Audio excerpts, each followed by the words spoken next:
आम्ही जातोय कळसुबाईच्या पायथ्याला, तिथून ट्रेक स्टार्ट होतो. आम्ही निघालो आमच्या हॉटेलवरून आत्ता 5 वाजता, आम्ही 4:30 वाजले आता आम्ही ट्रेक स्टार्ट करणार आहेत. तर एक बाईक माझी मी तिथंच पार्क केली हॉटेलला, आणि उमेशच्या बाईकवर आम्ही सध्या जातोय त्या पायथ्याला.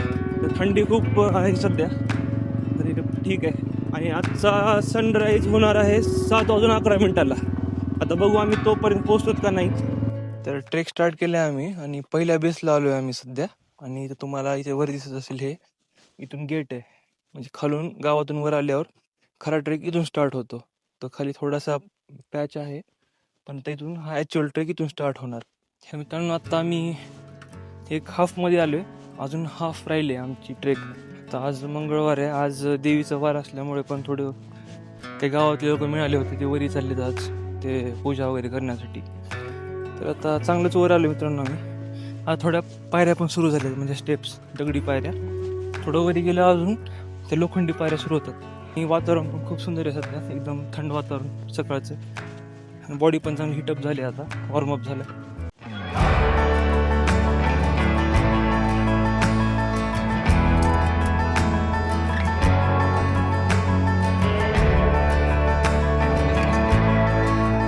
त्यांना अजून इथून 30 ते 40 मिनिटाचा रस्ता आहे वरी, म्हणजे ट्रेक आहे. आलो आम्ही भरपूर वर, थोडासा पॅच राहिला आता शेवटचा. आता एक छोटा ब्रेक घेतला मी, कारण खालून वरी येईपर्यंत मी ब्रेकच घेतला नाही कुठं कसला. लिंबू पाणी वगैरे पिऊन वरी निघाल. सनराईज पण झालेला आहे डायरेक्ट. तर मित्रांनो, फायनली आम्ही वरती आलो आहेत. फक्त आता एक शेवटचा हा स्टेप्सचा पॅच राहिला आहे. खूप लवकर आलो, म्हणजे 2-2.5 तासामध्ये आम्ही वरी पोहोचलो.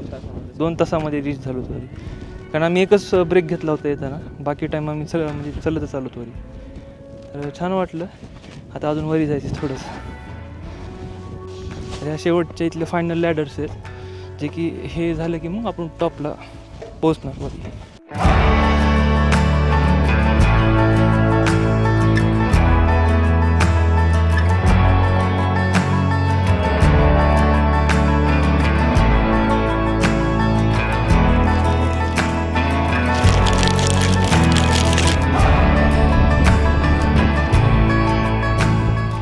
वर आल्यावर ना मित्रांनो, इथे एक पेढा मिळतो.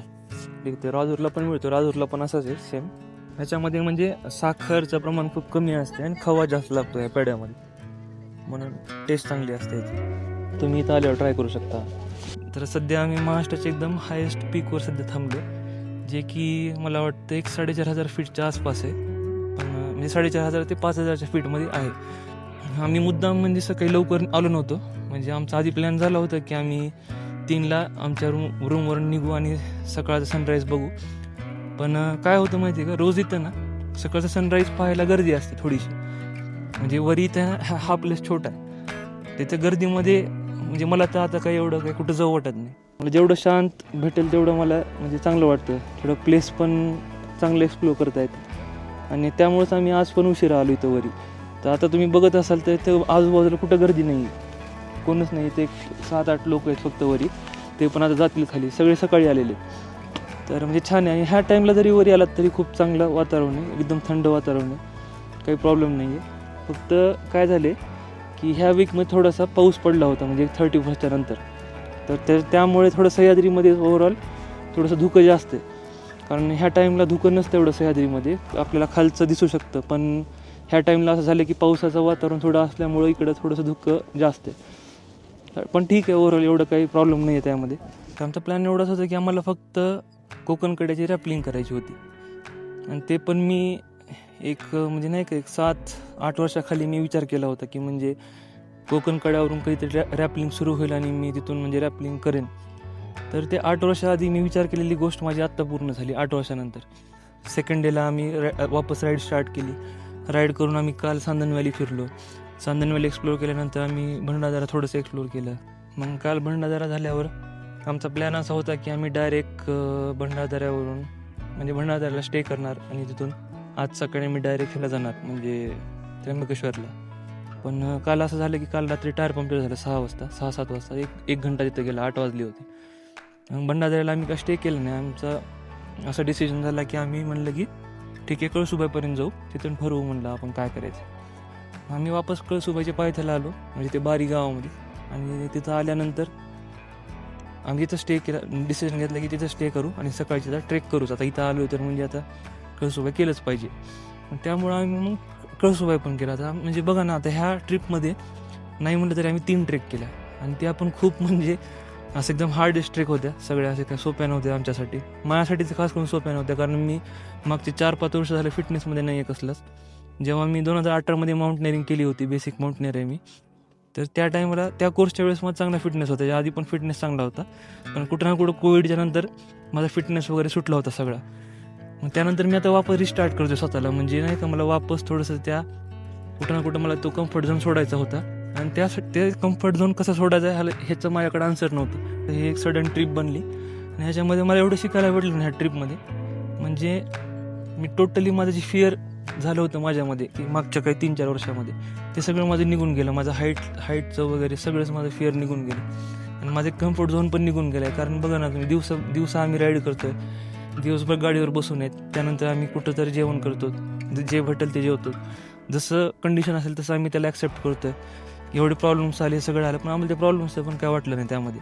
आणि एवढं म्हणजे आता हे लाईफ टाईम मेमरी बनली आहे माझ्यासाठी. म्हणजे मी म्हणूनच हे व्हिडिओज करतो आणि यूट्यूबला टाकतो, कारण माझ्याकडे ही सगळी मेमरी एक व्हिडिओ फॉर्ममध्ये कलेक्ट राहावं. आणि जेव्हा मी पुढे जाईन माझ्या लाईफमध्ये, जेव्हा इथून पुढे मी 15 वर्ष 20 वर्षानंतर जेव्हा मी स्वतःला मागे बघेन, तर माझ्याकडे एक म्हणजे नाही का, एक व्हिडिओ फॉर्ममध्ये ह्या गोष्टी असतील. त्यासाठी मी हे सगळं रेकॉर्ड करतो आहे. तर माझं बाकी काय याच्यामध्ये असं मोठं नाही आहे की म्हणजे नाही का असं खूप रिचच वाढला पाहिजे किंवा असं असे काही गोष्टी नाही आहेत.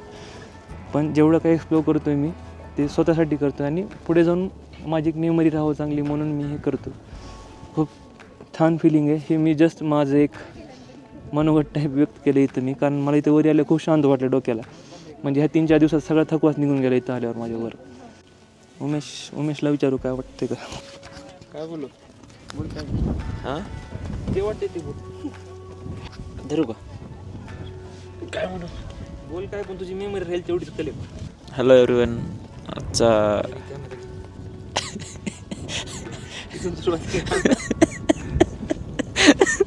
खूप छान मेमरी आहे. म्हणजे या आमच्या मागच्या 3-4 दिवसापासून जे आम्ही फिरतोय करतोय, म्हणजे प्रत्येक वेगवेगळ्या ठिकाणी जातोय. वेगवेगळ्या ठिकाणचं ॲटमॉस्फिअर, नेचर बघण्यापेक्षा जास्त ते आम्ही फील करतोय आणि ते मनाला एवढं पीसफुल वाटत आहे. आम्हाला खूप छान वाटत आहे की या धावत्या जगापेक्षा कुठंतरी दूर एकांतात आल्यासारखं एवढं छान वाटत आहे आणि ते आम्ही खूप एन्जॉय करतो आहे. आता अशी आमची इच्छा पण होत नाही आहे की एखाद्या ठिकाणाहून दुसरीकडे आम्हाला परत कुठेतरी जायचं, म्हणून आम्ही निवांत वेळ घेऊन सगळ्या गोष्टी बारकाईने बघत आहोत. कॅप्चर तर करतच आहोत, बोलेल पुढच्या व्हिडिओमध्ये. कॅमेरा पकडायला शिकलो आहे आता हळूहळू in progress, better version. Thank you, love you. Thank you म्हणजे देवाला पण, की एवढ्या गोष्टी सहज आणि स्ट्रगल आहे पण सहज भेटल्या.